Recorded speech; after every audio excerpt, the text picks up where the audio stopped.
No. It can't be. I waited 3 years for a marriage proposal that never came.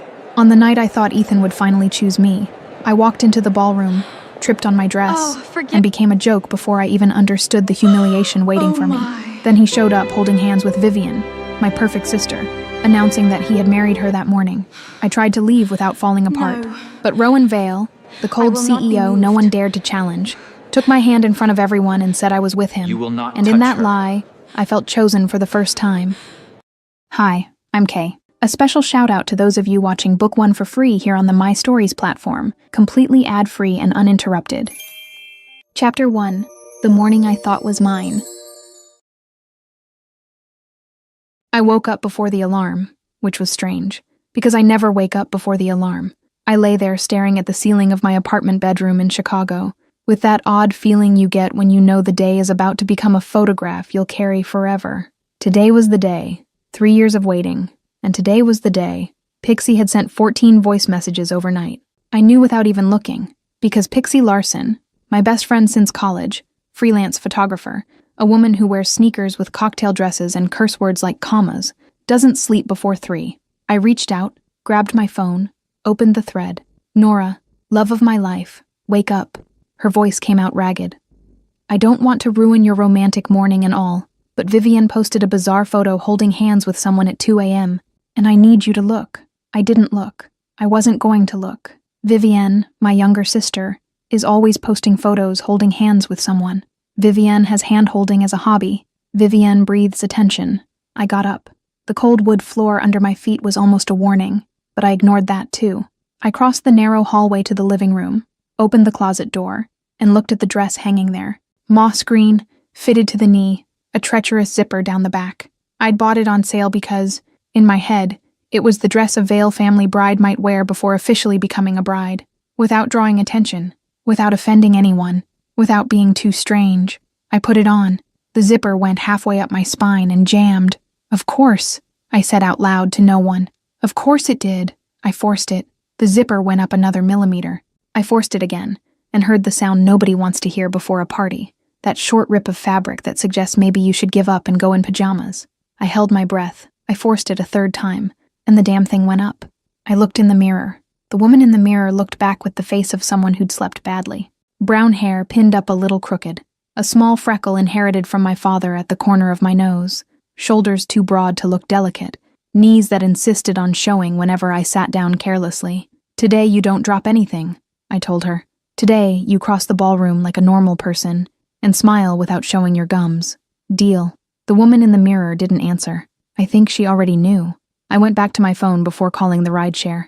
There was a new message from Pixie. Nora, I'm serious. Look at the photo. I wouldn't trust that guy with a stuffed dog, let alone your sister. Text me when you read this. I didn't text. I put the phone in my bag, grabbed my keys, closed the door. I took the elevator down and hailed the car. Chicago had a clear sky, the kind that seems to promise something good, maybe just to mess with you.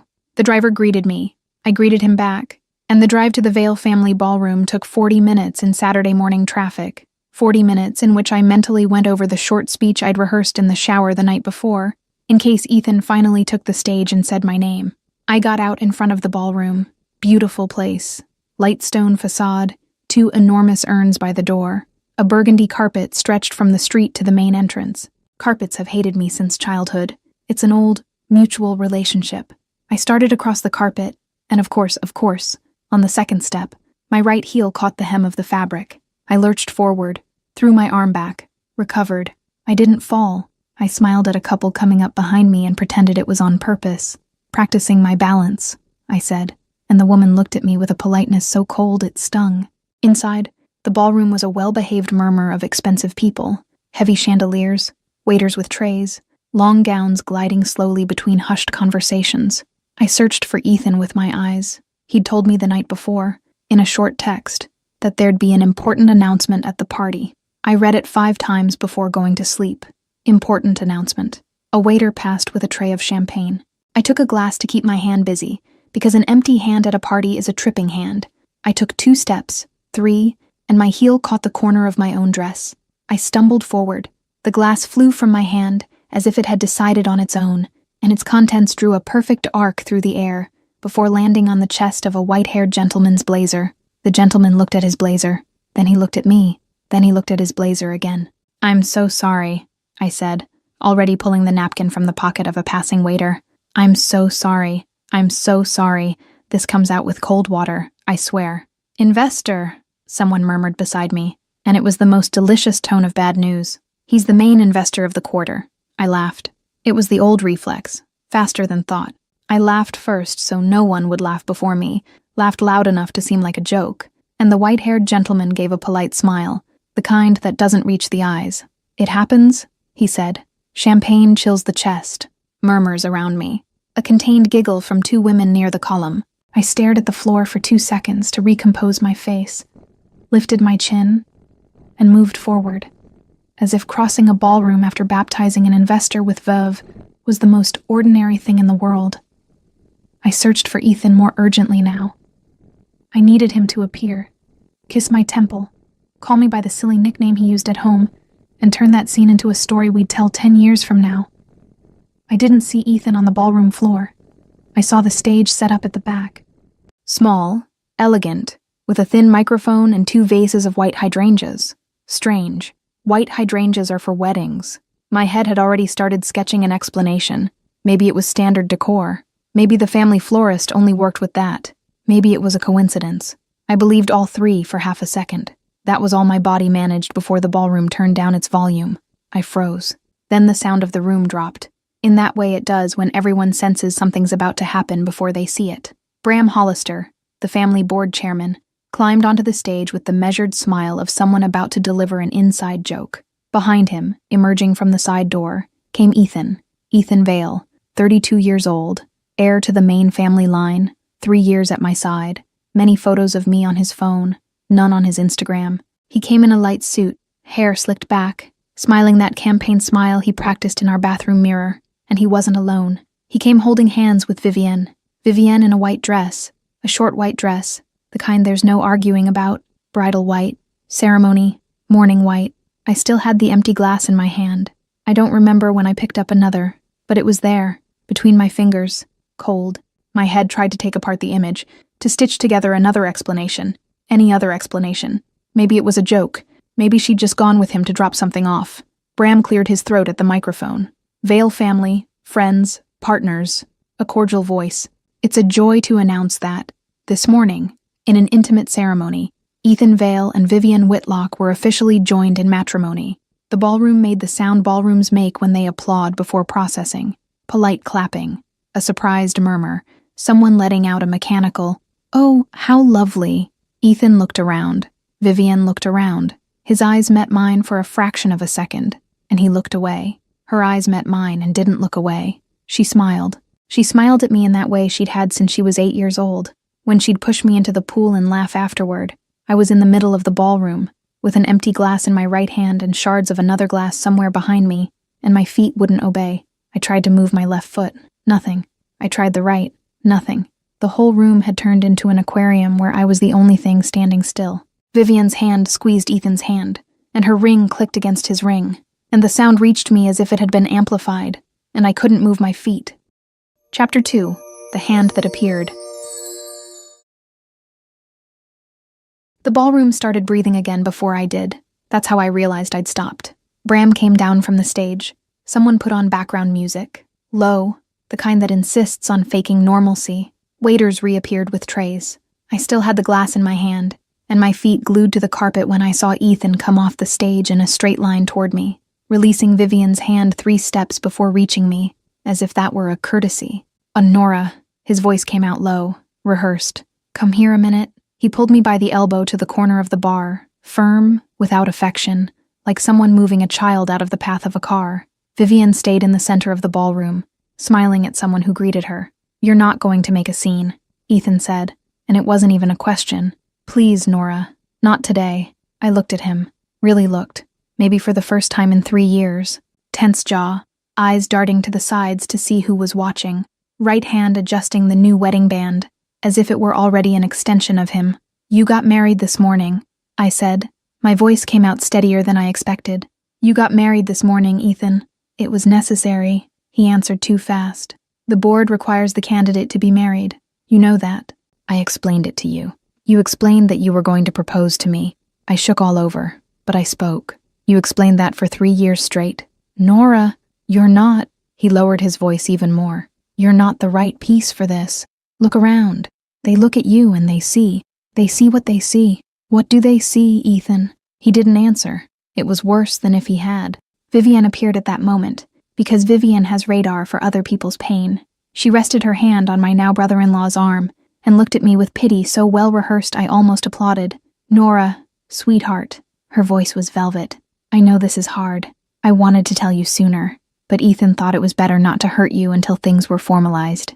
I said, how thoughtful. Don't be like that. You'll find someone. Someday. You have such a beautiful heart. The line came out exactly like my mother's. Same melody. Same knife wrapped in a bow. I set the glass down on the bar carefully, because if I said anything else I would break, and breaking there would be a prize for them. I turned and started walking toward the door. 20 meters between me and fresh air. I could do it. I passed the investor with the stained blazer. He looked away first, then raised his glass to me in a brief salute, as if to say, we're even. I passed a group of women who stopped talking when they saw me coming, and started again as I passed. I passed an older gentleman who said something quietly, and I heard the word sister and the word poor thing in the same breath. There were 3 meters to the door when the burgundy carpet attacked me again. It was almost poetic. My right heel caught in the same spot as before, and this time I had no arm to recover with.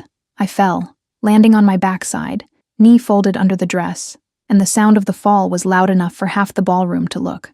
The laughter started softly. It was like hearing rain begin. 1 drop, 2, then a row of little laughs at the same time. I looked at the floor, at my knee poking out from under the dress, and the old reflex rose in my throat like acid. Laugh first. Laugh before they laugh. I opened my mouth. Nothing came out. That was when a hand appeared in front of my face. A large hand. Long fingers. An impeccable black suit sleeve. A discreet silver cufflink without shine. Open still. With the patience of someone who could stay there all day. I looked up. Rowan Vale. I knew who he was. Everyone in the ballroom knew. CEO of the International Division of Vale Hotels. Distant cousin of Ethan. Direct rival in the race for the group's executive director position. 35 years old. Dark hair slicked back with more elegance than haste. Straight jaw. Light gray eyes that seemed trained to reveal nothing. I'd seen photos of him in business magazines. I'd never exchanged a word with him. Take my hand, he said. A low voice. He didn't say, please. There was no pity in the vowels. It was an order given with courtesy, like someone offering an umbrella in the rain. I took it. I can't explain why. His hand closed around mine with calm firmness. He pulled me up. I stood, dress crooked, knee aching, face burning. Rowan didn't let go. He turned his body slightly toward the center of the ballroom, still holding my hand, and his posture adjusted as if he'd just made a decision he'd been considering longer than it seemed. She's with me, he said. He didn't speak loudly. He spoke clearly. The words cut through the silence that had fallen over the laughter with the precision of something that doesn't need repeating. Ethan, there in the center of the ballroom, jerked his head up. Vivian froze beside him. Bram Hollister, glass in hand, opened his mouth a millimeter and closed it. In some corner, a woman dropped a piece of silverware. What? Ethan came off his autopilot. What do you mean? She's with me. Rowan turned his chin slightly, just slightly. As you heard, cousin. His voice was polished, ice cold, unhurried. We kept it quiet because Nora didn't want to become a family topic. Given the family's recent history with her, I'd say she was right. The line dropped into the ballroom like a stone into a pool. Nora, let's go. He spoke to me now, quietly, still not letting go of my hand. Again this way. He guided me by the elbow, the same way Ethan had guided me before, but it was something else. It was an elbow that said, I'm getting you out of here, not I'm hiding you from here. I crossed the ballroom beside him, and no one laughed. He led me to a side door, opened it, and we walked into a smaller room, the kind reserved for private deals, a round table of dark wood, 2 armchairs, a tall window. A man was already inside, seated, a folder on his lap, and the expression of someone who'd arrived first on purpose. Caspian Meyerless, Rowan said. My partner and lawyer. He'll draft whatever we decide here. Caspian looked up, 30-something. Light hair, reading glasses sliding down his nose, the expression of someone who'd seen everything in this world and still found it funny. Miss Whitlock, he said, with an almost invisible smile. I'd like to note for the record that it was the most memorable entrance this ballroom has seen in the last 10 years. Caspian, Rowan cut in. I'm just being cordial. Rowan gestured me to the armchair. I sat. He stayed standing, hand on the back of the other chair. I need to be direct, he began. I'm competing for the executive director position against Ethan. The bylaws require a married candidate, which is why he rushed his marriage to your sister. I have no intention of marrying anyone to compete, but I do intend to win. And what just happened in that ballroom gives me an advantage. An advantage, I repeated, slowly. You at my side takes Ethan off his script. He expected you to fall apart in public. You didn't. If from today on you're seen with me until the board's decision, he loses the stage he'd prepared to use you on. So I'm the stage now. You're the partner. He said it without hesitating. How? For as long as this lasts, I guarantee you presence, resources, and press protection. In exchange, I have an interest in publicly proving how Ethan operated on the projects he presented as his own merit. If you have anything that proves the work you did for him over these 3 years, that material is worth gold for both of us. I stayed quiet. Caspian waited with his pen suspended over a sheet of paper. Rowan waited, standing, unhurried. My head ran 3 calculations at once. First, he's using me. Second, he just got me off a carpet in front of 200 people. Third, I can use this too. I accept, I said. On one condition. Rowan tilted his head half a degree. Tell me. No charity. I looked at him directly. I'm not the family reject. I'm not a trophy of provocation. If we're going to do this, it's between 2 people who each have something to offer. I have something too. I'll bring it. Caspian let a tiny smile slip toward the paper. Rowan looked at me for 3 seconds without answering. His eyes really were gray, I noticed now. The light gray of a rainy morning. Agreed, he said. Caspian, note it. I've been noting it for quite a while now, Caspian replied, without looking up. Rowan finally let go of my hand.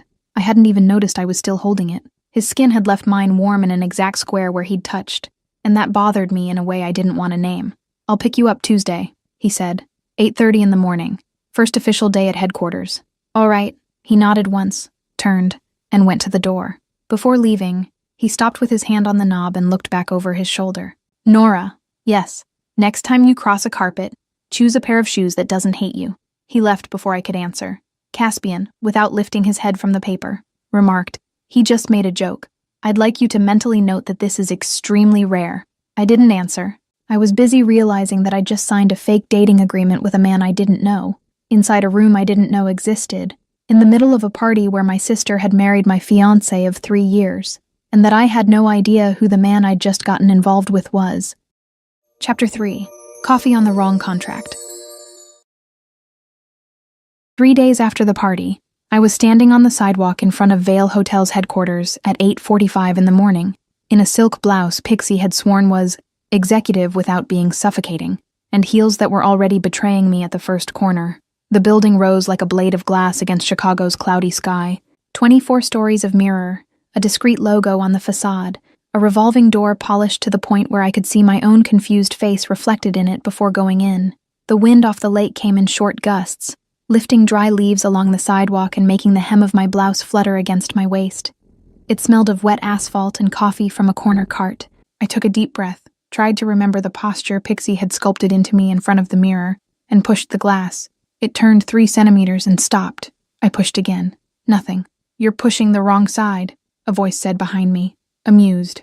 I looked back. Caspian Mireles, in a charcoal gray suit, briefcase under his arm. The expression of someone who'd already seen the whole movie and was just waiting for the ending. I swear this thing was unlocked. It was, you locked it. I rested my forehead against the glass for half a second. The glass was cold and smelled of citrus cleaning product. Caspian took a little step to the side, pressed a discreet button on the panel, and the door started turning again as if nothing had happened. I crossed quickly, with the feeling that the entire lobby had seen me sabotage an automatic door. Welcome to headquarters, he said. Rowan's waiting for you on the 19th. Does he know I started the day by destroying the entrance to his building? He'll know in 3 minutes. The cameras are fast. I followed Caspian through the lobby. Black marble floor, a curved reception desk, 3 women in identical blazers who stopped typing when I passed. The air conditioning fell in a cold current from the ceiling panels, and I felt the hairs on my arm rise inside the silk. I knew what they were thinking. The CEO's girlfriend. The girlfriend who appeared out of nowhere. The girlfriend who appeared out of nowhere and jammed the revolving door. "Don't look at me like that," I whispered to Caspian in the elevator. "I'm not looking. You're smiling. Only on the inside. On the outside, I charge overtime." The elevator rose in silence. Brushed steel panel. The smell of expensive cedar. Numbers lighting up one by one. I saw my face repeated in 4 different mirrors and tried to decide which of them was the least disastrous. On the 17th, Caspian mentioned that I'd almost walked into the wrong room on Friday, a board meeting of the Monaco division, and that he, by pure luck, had been in the hallway and pulled me by the elbow before I opened the door. "I wasn't even here on Friday," I said. "Exactly. I'm just warning you it's going to happen today. I see these things in advance." The door opened on the 19th. The executive floor was different from the rest of the building, quieter, thick carpet that muffled my heels, walls in a light sand tone, large black and white photographs, hotels in Venice, London, Singapore. An arrangement of white orchids on a low table scented the whole hallway with a discreet, almost mineral fragrance. An assistant with short hair stood up when she saw me, hesitated, and greeted me by my surname. "Miss Whitlock, he's waiting." His office door was ajar. I pushed it slowly. Rowan was seated at his desk, his back to the window, his white shirt sleeves rolled to the elbow. No jacket, no tie. He was reading something in a leather folder with the calm of someone who'd already decided the outcome. The gray morning light came through the windows behind him and outlined his shoulders against the Chicago sky. He looked up when he heard me come in and, for half a second, I swear something at the corner of his mouth moved as if he almost smiled. "You survived the door," he said. "Barely. Caspian likes to give a welcome interview in the lobby. Don't take it seriously." I heard an "I like that" buried in his voice. It wasn't a laugh yet. It was the possibility of one. "I brought coffee," I said, lifting the tray I'd taken from the assistant outside, without really thinking, because it seemed like a reasonable thing to do. 3 cups. I asked for it to seem useful. I asked for it to have something in my hands. "You didn't have to." "I did. Otherwise I'd just stand there in the middle of the room." He pointed with his chin toward the meeting table in the corner. I crossed 4 steps. 5. On the 5th, my right heel caught in a fold of the carpet and my whole body tipped forward. The tray flew from my hand. In slow motion, I watched the 3 cups spin in the air. I watched the lid of the black coffee come loose. I watched the liquid trace an almost elegant curve and crash down, exactly onto the leather folder open on his desk. The smell of hot coffee rose immediately, thick, and mixed with the waxed wood of the desk. The silence that followed was the kind that makes you think about emigrating. Rowan looked at the folder, looked at me, back to the folder. The white pages were turning brown in real time, the ink of the signature dissolving, the header with the logo of an Asian hotel chain sinking into a small aromatic lake. "That was," I began. "It was," he confirmed. "Important. Quite." The door opened behind me. Caspian came in with a second folder under his arm, stopped, assessed the scene in 2 seconds, and said, in the tone of someone commenting on the weather, "I'll print another copy. Stay calm." He left. I stood there, the empty tray still tilted in the air, waiting for the shout that didn't come. My fingers trembled a little against the plastic, and I tucked the tray under my arm to hide it. Rowan stood up slowly. He took a cloth napkin from the water tray on the sideboard. He wiped his fingers, one by one, unhurried. He looked at me again, and then he smiled. Small, at the corner of his mouth, controlled, but he smiled. "How many millions did I just spill?" I asked. 8. "Can I pay in installments? Caspian will print it in 3 minutes. Technically, you spilled ink. Technically, I spilled my dignity along with it. The dignity wasn't in the folder." I laughed. Short, breathless. It was the first time in 3 days that I'd laughed without it being to hide something. Rowan registered it. I saw him register it, and I also saw that he didn't comment. He just kept wiping his fingers with the napkin, as if he'd decided to keep it for private use. Lunch was at a steakhouse 4 blocks from headquarters. A round table at the back, a low, brushed copper chandelier casting honey-colored light over the plates. 3 investors from a South American hotel chain, Rowan beside me, Caspian across, translating pleasantries between Spanish and English with the patience of someone who'd done it 1,000 times. It smelled of melted butter, rosemary, and burnt wood from the open grill at the back of the room. I was behaving, fork in the right hand, smile at the right moment. I didn't drop anything for 22 straight minutes. A personal record. That was when Vivienne walked in. A light blue dress, hair pinned up, a smile placed with surgical precision. She crossed the room as if looking for someone and, by an impressive coincidence, found them at the exact moment she passed our table. Nora, what a surprise. I lifted my head slowly. The three investors turned with courtesy. Rowan didn't move. Vivian, I'm having lunch nearby. I saw you through the window. The window was on the opposite side of the street. It took effort. What an adorable coincidence, I said, with a rehearsed smile. I just wanted to say hello. She touched Rowan's shoulder with her fingertips, ever so lightly. Welcome to the family, cousin. I hope you're managing to handle everything. I know how Nora can be. Intense for someone who isn't used to it. Rowan turned his water glass between his fingers once, in silence. The ice tapped lightly against the crystal. Then he looked at her as if she were a poorly placed chair. Vivian, he said, in a low, perfectly cordial voice. This isn't your table. You're going to need to take 2 steps back now. Her smile wavered 0.5 millimeter. I just wanted to. Nora wants to too, I said, before I gave myself permission. She wants to finish her lunch. It was a pleasure to see you, little sister. Give my regards to Ethan. I know he's been busy picking out a tie to pretend he deserves the position. Vivian blinked twice. Caspian pretended to concentrate very intensely on the wine list. One of the investors coughed into a disguised laugh. She walked away, slowly, with elegance, but she walked away. Her thin heels marked the wooden floor in regular pauses until they disappeared around the curve of the room. Rowan turned to me. Under the table, his fingers touched mine for 2 seconds. Just 2. His skin was warm, dry, firm, and then they went back to the glass. What was that line? He murmured. That you just used? The little sister. The one about the ties. It was improvised. Improvise more often. I looked at him, and had the clear impression that the agreement we'd signed in that side room, 3 days ago, had just cracked somewhere invisible. Thursday night, I went to his penthouse. A deal was a deal. We needed to align the story before Saturday's event. Pixie called while the Uber crossed River North, repeating, "Cool head, Whitlock, cool head," like a mantra, and I hung up, promising I wouldn't confess anything or laugh too much. The penthouse took up the entire 32nd floor of a building in River North, a brushed steel door, a light stone foyer. A short hallway opened into an enormous room with high ceilings, a low smoke-colored sofa, books stacked on a dark wood table, a lamp lit in a corner leaving a circle of warm light on the carpet. It smelled of cedar, of some woody perfume I'd already noticed on him that morning, and of cold coming in through the open glass doors.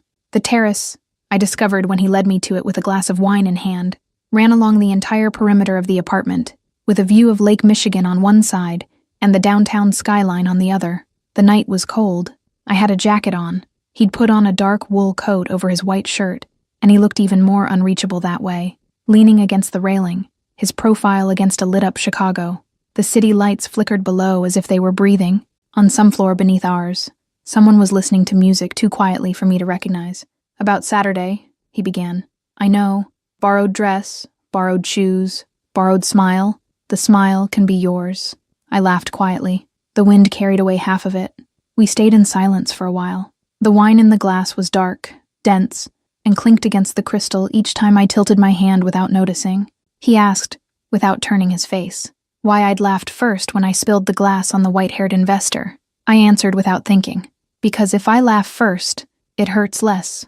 If I laugh first, they can't laugh at me my way. They can only laugh the way I let them. I felt him turn. I didn't look. "When did you learn that?"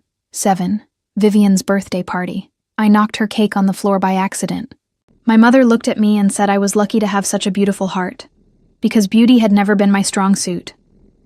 I laughed first. It was the first time. It worked. I never stopped. Rowan said nothing. For a second, I thought he was going to say some ready-made line of comfort, and I was already prepared to deflect with a joke, but he didn't. He stayed silent, looking at me with an attention that was new. It wasn't pity, it wasn't curiosity, it was something else I didn't know how to name. The wind picked up, stirred my hair, and he didn't look away even for that. And that was exactly when I understood that the agreement was already cracked on the inside. He was looking at me as if I were a person, not a move on a board, and I, idiot, was letting him. "It's cold," he finally said, his voice lower. "It is. Come in." He held out his hand, palm up, fingers open without haste, without demand. For a second, I hesitated, not because of the hand, because of what taking that hand was already starting to mean. Chapter 4. The Gala and the Bathroom. Saturday night, 8 o'clock sharp, and I was standing in the lobby of the hotel where the Vale Family Charity Gala was taking place, trying not to think about the fact that the shoes I'd borrowed from Pixie were half a size too small for my foot. The dress was hers, too. Dark green, long, no shine, discreet, but with intention, she'd said, while zipping up the back and threatening me with death if I cried before the end of the night. The fabric fell heavy over my legs, cold in the first layer, warm in the second, as if it had been sewn to hide whatever I might do with the body underneath it. Rowan was beside me, black tuxedo, perfect bow tie, his hand resting on the small of my back with a firmness that said, "I'm here," without needing to say anything more. The press was on the other side of the rope. Flashes started even before we crossed the carpet. "Breathe," he murmured. "I am breathing. You're breathing too fast. It's the breathing available." He almost laughed. I was already starting to collect those almost laughs as proof that I wasn't going crazy. We crossed the carpet. I looked at him for a second, waiting for the usual stumble. I didn't stumble. It was almost disappointing. The red carpet swallowed the sound of the shoes, and even so, each of my steps reached my own ears as if I were walking on glass. The main ballroom opened after a hallway with extremely high ceilings, gold lighting, waiters circulating with champagne glasses. The smell of the place was specific. Waxed wood, expensive perfume mixed together, a sweet undertone of canapes coming from the kitchen. The Vale family occupied the right side of the room, as if that side had been framed for them. Bram Hollister was talking to two white-haired men near the stage. Odessa Lynn, the only woman on the board I'd ever seen, observed everything from the inner balcony with an untouched glass in her hand. And, in the center of the room, with that smile I'd already learned to fear, was Ethan. He came straight over. He didn't circle, didn't pretend he hadn't seen us. He walked over as if the gala were a family party, and I were the distant cousin who'd shown up unannounced. "Rowan," he said, with the calm of someone who practices smiles in the mirror. "Good of you to bring a date." 3 photographers drifted into our orbit. Lenses aimed. Ethan knew. He'd calculated the angle, the distance, the timing of the line. "Ethan," Rowan replied, his voice as neutral as stone. "You always knew how to pick the family rejects, cousin." The line came out low, calculated to be caught by 2 of the microphones circulating the room. I felt Rowan's hand on the small of my back firm up another centimeter. His fingers found the seam of the dress and stopped there, anchored. "Careful, Ethan," he said, and his voice dropped a tone. "You're confusing reject with leftover. Leftover is what you got." One of the photographers lowered his camera half a second. Surprised. I said nothing. I didn't need to. The line had been delivered. Ethan blinked once, smile still intact through pure training, and walked away toward Bram Hollister as if nothing had happened. His back crossed the room with a rigidity no one there must have noticed, except me, who'd spent 3 years reading his back. Rowan turned to me. "Are you okay? I need a minute. I'll come with you. I need a minute alone." He held my wrist for 2 seconds before letting go. It was a brief grip, thumb against my wrist, enough for me to feel his pulse too. The women's bathroom was off the side hallway of the ballroom. Pale pink marble, 3 sinks, mirrors with gold frames, an arrangement of white orchids on the central counter exhaling that discreet scent that borders on sickly. I went in, rested both hands on the sink at the end, and stood looking at my own face, trying to remember how Pixie had done the eyeliner, so I wouldn't ruin it now by crying. The marble was cold under my fingers. The door opened behind me. "I saw you leave," Vivian said, her voice too sweet. "I thought you needed some company." She locked the door. I saw it in the mirror. She locked the door to the entire bathroom, as if we were about to have a sisterly conversation over a cup of tea. I turned slowly. "Vivienne, don't what? Don't pretend." She smiled. It was a new smile. It wasn't the fake pity smile from the ballroom. It was a smaller smile, cleaner, crueler, her smile without an audience. "All right," she said. "No pretending, no scene." She leaned against the marble of the opposite sink, crossed her arms. Her dress was champagne-colored, sewn to her body in a way that seemed drawn with a ruler. For the first time in my life, I saw in her something like fatigue beneath the impeccable makeup. I always knew, Nora, always knew what. Everything. About Ethan. About the 2 of you. About the 3 years. About the marriage proposal he was never going to make. He told me everything in the 2nd year, when he started being with me on the side. I knew he was using you because you revised his presentations. I even admired his patience for putting up with you so long. You were the useful phase in Little Sister. I was the final phase. I didn't breathe for 3 seconds. Why are you telling me this? Because I've told you 1,000 times. Nora, I just never did it with words. Today I thought it would be educational to make the words clear. She tilted her head, and a blonde curl slid down her shoulder with a rehearsed slowness. Do you really think this thing with Rowan can end well? It's a shame you still think so. That was the line. That was the line she'd come to deliver. I looked at her. Really? For the first time in 28 years, I looked at Vivienne without any filter of an older sister trying to see affection where there was none. I saw fatigue. I saw fear. I saw a woman who'd rushed to marry on the morning of a party because it was the only way not to lose. I also saw that she was waiting for me to cry, and that the silence stretching between us was beginning to bother her. Vivi, I said, and my voice came out steady. I surprised myself. You needed to marry him in the morning so he could compete for the position. You needed to. I never needed to. She didn't blink, but her mouth opened 0.5 millimeter. You married a man who chose you because you were the only one who'd agree to marry before breakfast. Think about that when he goes to sleep tonight. I took my purse off the marble. I walked to the door. I unlocked it. The knob turned in my hand without any stumble, without any drama, without any fall. Good night, Vivi. I left. In the hallway, I leaned against the wall for 2 seconds just to confirm my legs still worked. They did. Barely, but they did. The wallpaper was cold against my shoulder blades through the thin fabric, and at some distant point in the ballroom someone laughed at a joke that had nothing to do with me. I didn't go back to the ballroom. I climbed the side stairs up to the rooftop. The hotel's rooftop was on the floor above the ballroom. Cold wind, polished concrete floor, a parapet too low for any modern regulation. Chicago opened up below in lines of yellow light, Lake Michigan in the distance like a black strip. The air up there smelled of rain that hadn't yet fallen. Rowan was there, his back to me, hands resting on the parapet, tuxedo impeccable, hair slightly tousled by the wind. He turned when he heard my steps. He didn't seem surprised. How did you know I'd come up here? I asked. I didn't. I came first. I crossed the rooftop. I stopped a meter from him. The city lights rose and fell in the windows of the surrounding buildings. Somewhere down below, in the ballroom, Ethan was discussing positions and the press was waiting for a photo. Vivienne cornered me in the bathroom. I'm going to kill her. No, you're not. No, I'm not. A pause. But I wanted to. I laughed, awkwardly. A small laugh that dissolved in the wind before reaching him, and she told me she always knew, that she and Ethan were together in the 2nd year, that I was the useful phase. He turned fully to me. The light from the windows carved the side of his face into hard angles, and the wind made his bow tie tremble 0.5 millimeter. Did you believe her? I always believed her. She's the most beautiful thing my mother ever made. How could I not believe her? Nora. Today I believed her less. I told her she needed to marry in the morning. I never needed to. You said that. I did. He took a step. Just one. You're disarming me, you know that? He said, his voice low. I don't like it. I don't like it either. Why? Because disarming implies there was a weapon, and I can't have a weapon. I don't know how to hold one. Another step. I could smell his cologne now. Cedar. Something darker underneath. Maybe old tobacco from somewhere he'd been before the gala. I could feel the cold of the railing through the thin dress. I could feel, most of all, that this scene had stopped being rehearsal at some moment I hadn't registered. Maybe it's the first honest thing between us, I said. Maybe. He leaned in.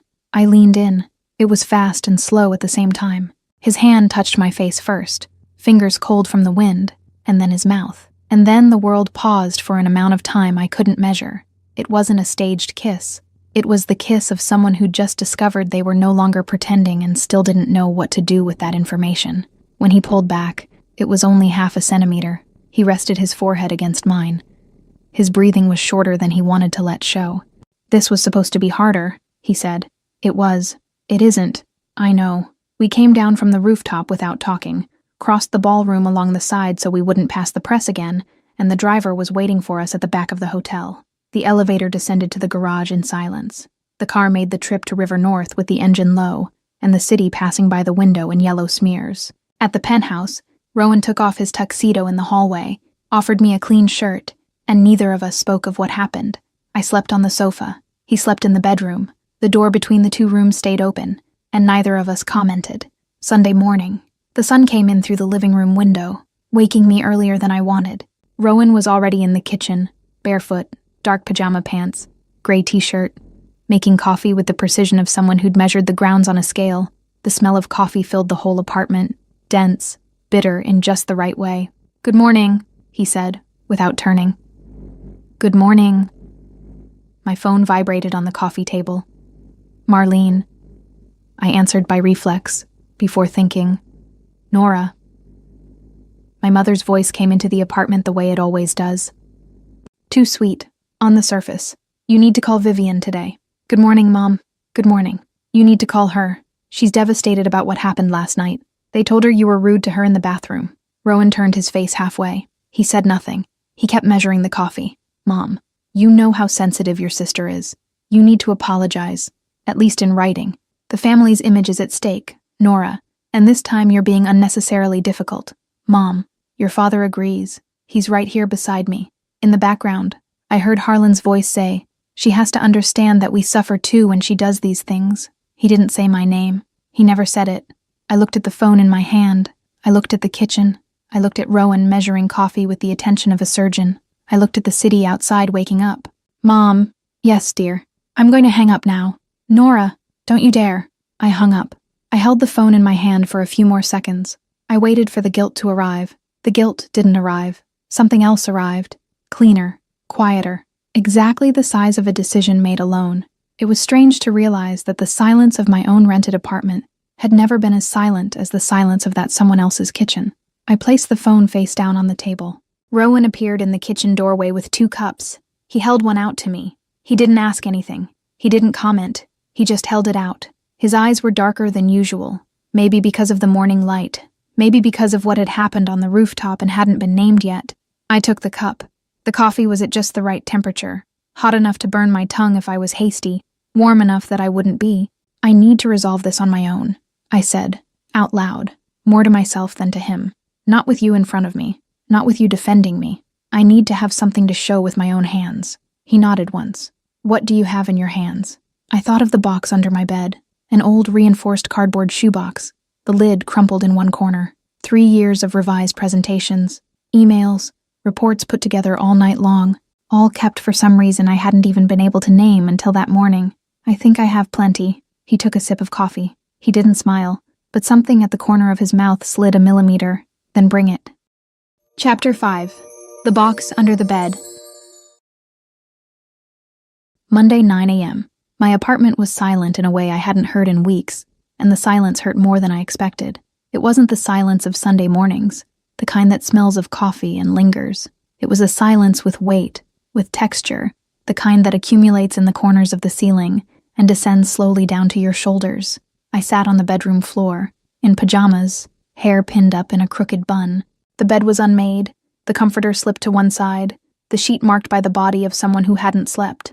The window light came in at an angle, striping the wood floor in warm bands, and each band cut through the suspended dust as if it wanted to show me how long all of it had been there, motionless, waiting. Under the bed, 3 cardboard boxes I'd never had the courage to open since I started dating Ethan Vale. I pulled out the first.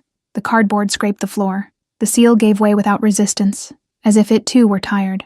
The first folder had my handwriting on the cover, Vale Hotels Project, Singapore, Final Revision. I opened it. The smell of stored paper rose, faintly sweet, with that touch of mildew from closed-up places. It was the feasibility report Ethan had presented to the board 2 years ago and taken as his own. I had redone every paragraph during one feverish, flu-ridden night, tea beside me, and him asleep on my living room sofa. I remembered the sound of his breathing that night, regular, almost indecent in how peaceful it was, while I coughed quietly so as not to wake him. The second folder was worse, Monaco presentation. I remembered that one. I made the slides. I invented the campaign. He climbed on stage and said, "My team and I." The line still ached at the back of my neck, exactly at the point where the hair starts, as if my body had decided to store the humiliation in a place I couldn't reach on my own. The third was the one that made me stop breathing. Printed emails. Dozens. Nora, redo the third item. Nora, redo the operating margin. Nora, redo everything. I'm presenting tomorrow. Dates, times. His signature at the end of each message. Always the same, a loose, lazy E, not even the surname, as if I were already too familiar to deserve the full version of his name. The doorbell rang. I didn't even flinch. "It's me," Pixie shouted from the other side. I brought coffee and bad decisions. I opened the door. She came in with 2 enormous cups, a party dress crumpled over sweatpants and sneakers, yesterday's smudged mascara still marking the corner of her eye. Pixie Larson, my best friend since college, Freelance photographer. No filter whatsoever. She looked at me, looked at the boxes on the floor, and dropped the cups on the kitchen counter with a dull thud. Show me. I pointed to the third folder. She read 3 emails standing up, in silence. Her mouth slowly closed, until it became a thin line. She set the paper down carefully, as if it were glass. Sweetheart, she said quietly, this isn't proof. This is a sentence. She turned to the kitchen, went to get the sugar, and the entire sugar bowl slipped from her hand. White crystals scattered across the kitchen floor with the sound of fine rain, hitting the porcelain tile in a tiny cadence that seemed to laugh at us. Pixie stood there looking at the mess. She didn't bend down. She just looked at me over the white chaos, with the most solemn face I'd ever seen on her. Accidents, she said, seriously, are a family thing. You're not my family. I am now, I laughed, without deciding to laugh. I just laughed, and it was a short, rough laugh that seemed to come from somewhere too deep in my chest. I almost forgot what it sounded like. I said, get the vacuum later. Now tell me what you're going to do. I looked at the boxes. I looked at the coffee, releasing a thin thread of steam at the edge of the lid. I looked at the phone beside it, still silent since my mother's call the day before, the dark screen giving me back a reflection I barely recognized. I'm going to his office. No makeup, no makeup. Taking the box, taking the box. Pixie crossed her arms. She smiled with half her mouth, the way she smiles when she's proud and doesn't want to show it. Then the board's going to understand why he chose you, sister. Go, I'll handle the sugar. Oh, Tu Piao, Vale Hotel's headquarters, 19 floors above the bustle of Chicago. I crossed the lobby holding the cardboard box with both hands. No makeup, in sneakers, and the first clean blouse I'd found. The lobby air conditioning was at the exact point where the skin forgets the temperature, and my footsteps echoed on the polished marble floor with a sound louder than I wanted. The receptionist recognized me, opened her mouth to announce my arrival, and I just shook my head. Please, don't. She closed her mouth. The revolving door turned without complaint this time. The elevator spat me out on the executive floor, into a hallway that smelled of waxed wood and expensive perfume. Caspian appeared before I reached Rowan's office, stopped, raised an eyebrow at the box. Is that a bomb or a cake? A bomb, I answered. Excellent. I prefer bombs. He opened the office door for me and stayed outside, hands clasped behind his back, like a theater usher before the first act. Rowan was standing in front of the window, graphite gray suit, sleeves rolled to the elbow. The afternoon light hit him from the side, marking the line of his shoulder, and behind him, down below, Chicago traffic moved silently, an anthill wedged between skyscrapers. He turned. He took half a second longer than usual to speak, half a second in which I saw his eyes fall on the box, then on me, then on my lipstick-free mouth, then on my crooked hair. Nora. I have a way to finish him, I said. I rested the box on the dark mahogany desk, beside the contracts. The cardboard made a hoarse sound against the wood. 3 years of presentations he signed, emails asking for corrections, whole reports in my handwriting. It's all here. He approached the desk. He didn't touch anything. He just looked at me, and it was as if he were seeing me for the first time without the glass between us. Why did you keep it? He asked, in a low voice. Out of shame, I said. I swallowed hard. My throat scraped. I was ashamed of the time I wasted. Today I brought it to use. He pulled out the first folder, opened it, read 2 lines. His fingers ran along the margin of the paper, slowly, like someone recognizing handwriting they'd seen in another context.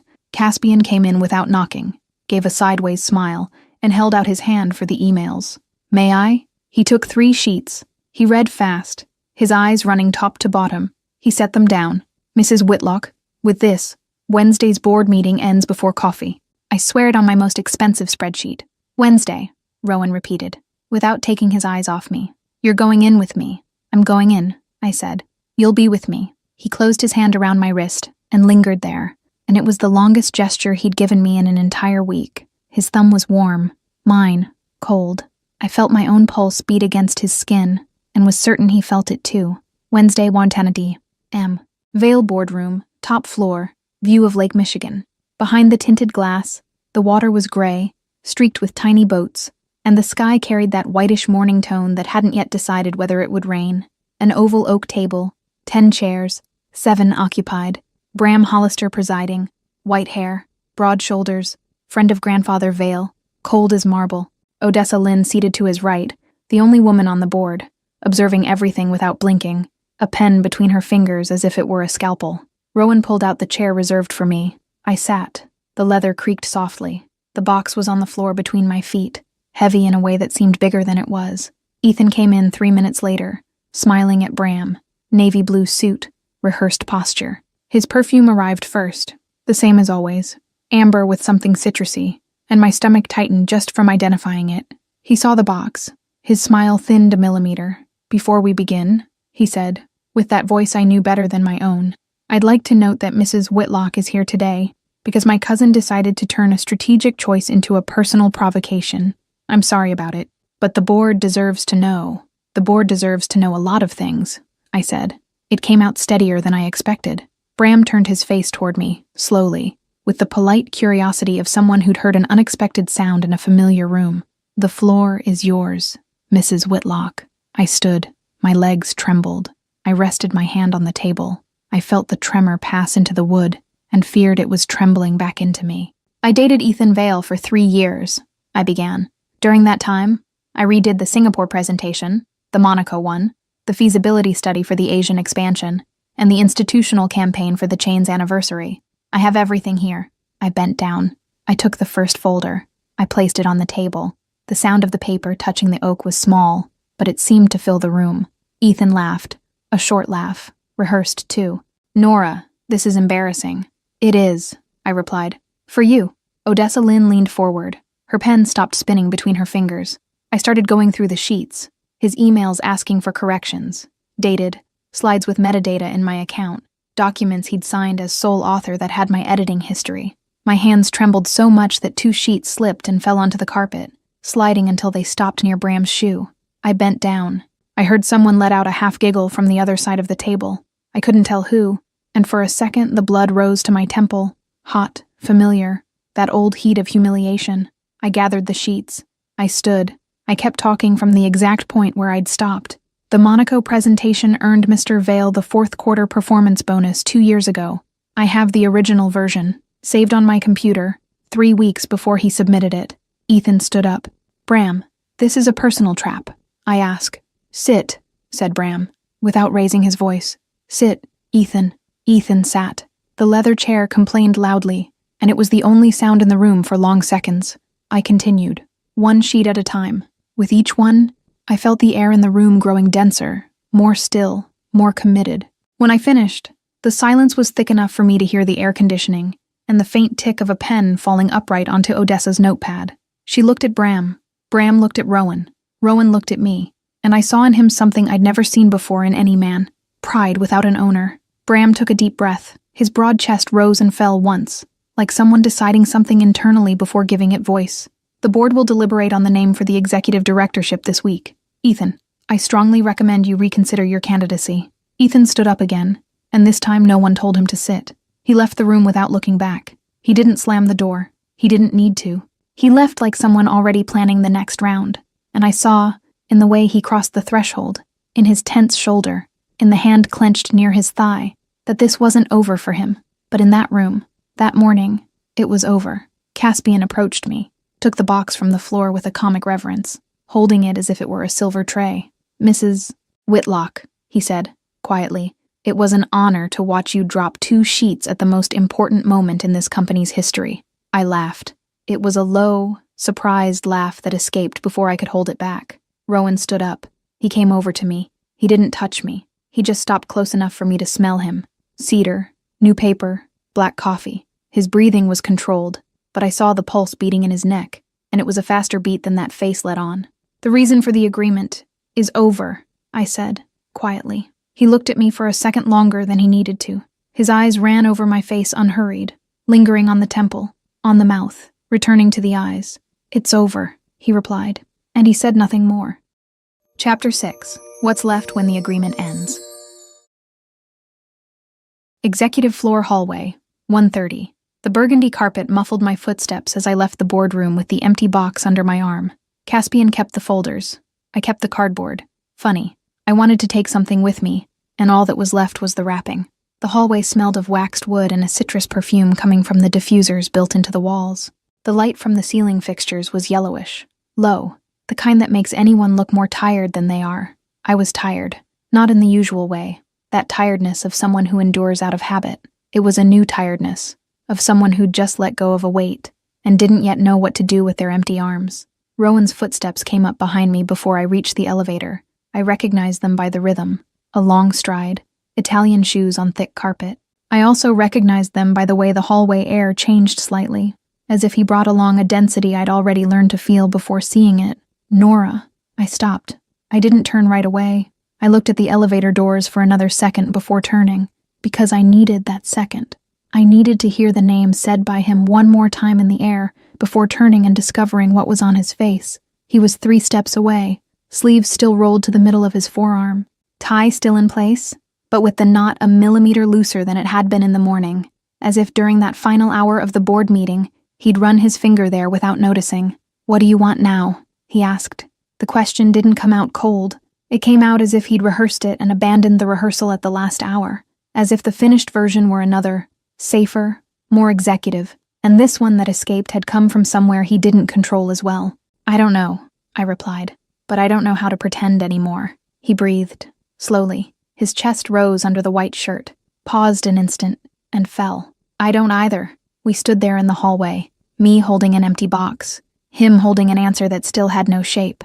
The silence between us had a specific texture, almost physical, like the air before rain. I heard the low hum of the air conditioning, a door opening and closing at the end of the hallway, a laugh far off that had nothing to do with us. Caspian passed through the hallway, saw the scene, made the face of someone who'd already predicted it on an Excel chart 3 weeks ago, and kept walking without saying a word. His briefcase tapped against his thigh in rhythm with his stride and disappeared around a curve. "Have dinner with me tonight," Rowan said. "It's not alignment, it's not strategy, it's dinner." The word dinner fell between us like a solid object. No adjectives, no agenda. "What time?" 8. "Where?" "I'll pick you up." I pressed the elevator button. The metal was cold under my finger. The doors opened with a mechanical sigh. I stepped in. When they closed, through the gap, I saw him still standing in the hallway, hands at his sides, broad shoulders against the dark wood panel of the wall, and it was the first time in 3 years that a man watched me leave a place without celebrating the departure. The elevator descended. I rested my forehead against the metal and closed my eyes for 2 floors. Shh. My phone vibrated on the way home. Pixie. A 40-second voice message, at maximum volume in my earbud, with that background noise that was her trademark. Music. Wind. Something breaking in the distance. "Nora, get out of the car. Open the feed. It's everywhere. The jilted bride becomes a key player on the veil board. There's a photo of you walking into the building. There's a photo of Ethan leaving with a face like he ate a lemon. There's a columnist's comment calling you the most underestimated woman in Chicago. I'm crying. I'm drinking champagne at 2 in the afternoon. I'm going to change my cat's name to Nora. Jesus." I pressed the earbud against my ear and laughed to myself in the back seat of the car, a small, surprised laugh that came without permission. I looked out the window. The city passed in gray and golden smears, buildings reflecting a pale, late autumn sun, people crossing crosswalks without realizing that their world and mine had changed color that morning. The driver looked at me in the rearview mirror. "Everything okay back there?" "Everything," I said. For the first time in a long time, everything. He nodded and went back to watching the road. I looked at my hands in my lap. They still trembled a little. Not from fear this time. 8 at night. A restaurant reserved on the rooftop of a hotel in River North. I recognized the sign from afar. It belonged to a chain that didn't belong to the Vales, and I understood the gesture. Rowan had chosen a place where no one from his family could show up, by coincidence. A glass-walled room, low lights, 3 tables in total, only ours occupied. The floor was dark, polished wood, and it reflected the small flames of the candles on the empty tables, as if each were a star fallen on purpose. The city pulsed on the other side of the glass, red, yellow, red of the signals down below, and the wind beat against the roof without coming in. He was already there when I arrived. He stood. He pulled out the chair for me. A navy blue dress, simple. I'd decided at the 40-minute mark of choosing that if I were going to trip, I'd trip without satin. "You didn't trip," he said, as if reading my mind. "The night is long." A corner of his mouth rose 0.5 millimeter, enough for me to notice. He sat. His chair scraped lightly on the floor, and the waiter appeared as if he'd been waiting for that scrape to exist. The first half hour was about nothing. Wine, fish, the waiter looking at me with the trained discretion of someone who knows there's a CEO at the table. The wine was dry and smelled of pear. The fish came on a white china dish so thin it seemed it would crack if I touched the fork with any force. I touched it carefully. Rowan noticed. He didn't comment. Then the silence changed texture. It got fuller, thicker, the kind of silence that precedes a confession. And both of us knew it, and neither of us wanted to rush it. My mother died when I was 11, he said, without warning, looking at his glass, turning its stem between his index finger and thumb. She was the only person in the Vale family who called me by my name instead of my surname. After that, I learned very quickly that any flaw becomes a weapon in the wrong hands, so I stopped having flaws. I set down my fork. I said nothing. The wind beat against the glass and made a sound like breathing. I built everything far from here, he continued. London, Monaco, Dubai. When I came back to Chicago to compete for the directorship, I didn't come back because I wanted the position. I came back because Ethan was going to have it, and I couldn't stand the idea. And then I tripped on the carpet. And then you tripped on the carpet, he repeated, and his voice had a smile his face wasn't giving yet. I turned the stem of the glass between my fingers. The glass was warm from the heat of my hand. The wine inside it swayed slowly, from the tone of pomegranate to the tone of blood, depending on how the candlelight hit it. I learned at 7, I said, to laugh before they laughed at me. I already told you, the cake, my mother, but what I didn't tell you is that for a long time I thought it was the only way I had to keep walking into places. If I laughed first, no one needed courage to laugh along. It was almost generous of me. I spared the audience. And today I dropped 2 sheets at the board and didn't laugh. He rested both elbows on the table. He leaned his body toward me. 3 centimeters, no more. And he spoke quietly enough that I had to stop fiddling with the glass to hear. I'm not pretending anymore, Nora. And I think I stopped a while ago. The glass-walled room, Chicago blinking down below, the wine, the waiter's silence. All of it disappeared for 2 seconds. When it came back different. The outlines of things seemed sharper, as if someone had adjusted the focus of a lens I didn't even know was blurry. Are you saying this now because the agreement is over? I said. I needed to ask. Or because you've wanted to say it for a while. For a while, I believed it. I didn't decide to believe it. I just believed it. It was an internal movement so silent it didn't even hurt. It just shifted into place. Boom. The ride up was in silence. The car to his building. The driver crossing the city through streets I knew from afar and had never set foot on. Traffic lights reflecting on the black paint of the hood. The private elevator up to the penthouse. The reflection of the 2 of us in the mirrored doors. Him behind me, without touching me, without needing to touch me. In the mirror, I saw the line of his shoulder close to the back of my neck, his wrist resting beside his own thigh, and that alone was enough to leave me breathless. The door opened. I went in first. He came in behind me. The door closed. Thursday, 8 a.m. The penthouse kitchen bathed in winter light, the cold marble floor under my bare feet, the terrace wide open and Chicago waking up down below like something enormous and gentle. The smell was of toasting bread and freshly brewed coffee, and behind that, more discreet, his smell, something woody, clean, that had stayed on my skin during the night and was still there, beneath the shirt. I was wearing one of Rowan's white shirts that came to the middle of my thighs, and not even that worried me. It was just a shirt. The 2 large sleeves fell over my hands, and I'd rolled one of them up to the elbow with the other still loose, as if half of me were already awake and the other half hadn't yet decided. The black marble counter reflected the light in a satiny gray. There was a fruit bowl with 2 figs and an orange, a book lying open face down, a wristwatch forgotten near the sink, details of a man who'd lived alone for a long time, but lived well. He came up behind me, set a cup of black coffee on the counter beside me, and his kiss landed on my temple before I could turn my face. It was a short kiss, from someone who already has a right to the gesture, and it was exactly that right that squeezed my chest in a good way. Good morning, he said. Good morning. We stood there, side by side, looking at the city. He drank his coffee slowly. I turned the cup between my hands without drinking, because the warmth was better than the contents. The window glass was fogged at the edges from the contrast between the warm kitchen and the freezing air outside.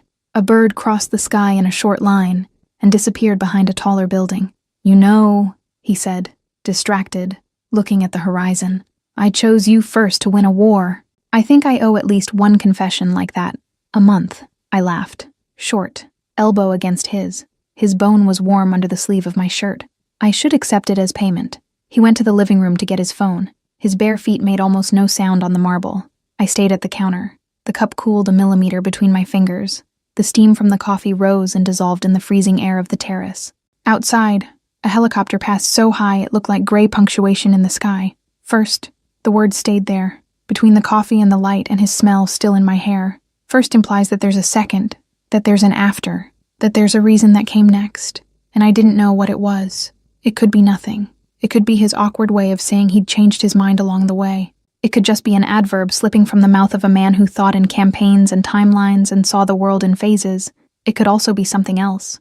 I looked at him through the open living room door, sitting on the low dark leather sofa, talking on the phone with Caspian, sleeves rolled, barefoot, his hair still a little tousled from the night. The first time in 3 years that I saw a man barefoot inside his own home without it seeming like he was lowering himself. On the contrary, he seemed more whole that way, as if the suit were the outside part, and that were the true part. I decided not to ask. Not yet. I smiled to myself and brought the coffee to my lips. It was bitter. It was perfect.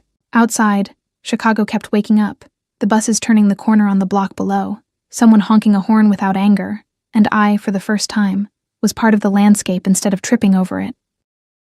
Hey, Kay here. That's it for Book 1. But guess what? Book 2 is already done. You can grab access to it for just a small fee. I finally believed that Rowan Vale truly loved me. After the wedding, the honeymoon in Venice, and the peace I never thought I deserved, everything seemed different. He didn't laugh at my falls. He smiled as if even my flaws were beautiful. I dropped glasses, tripped on carpets, spread flour all over the kitchen, and he laughed with me, never at me. Then the videos appeared.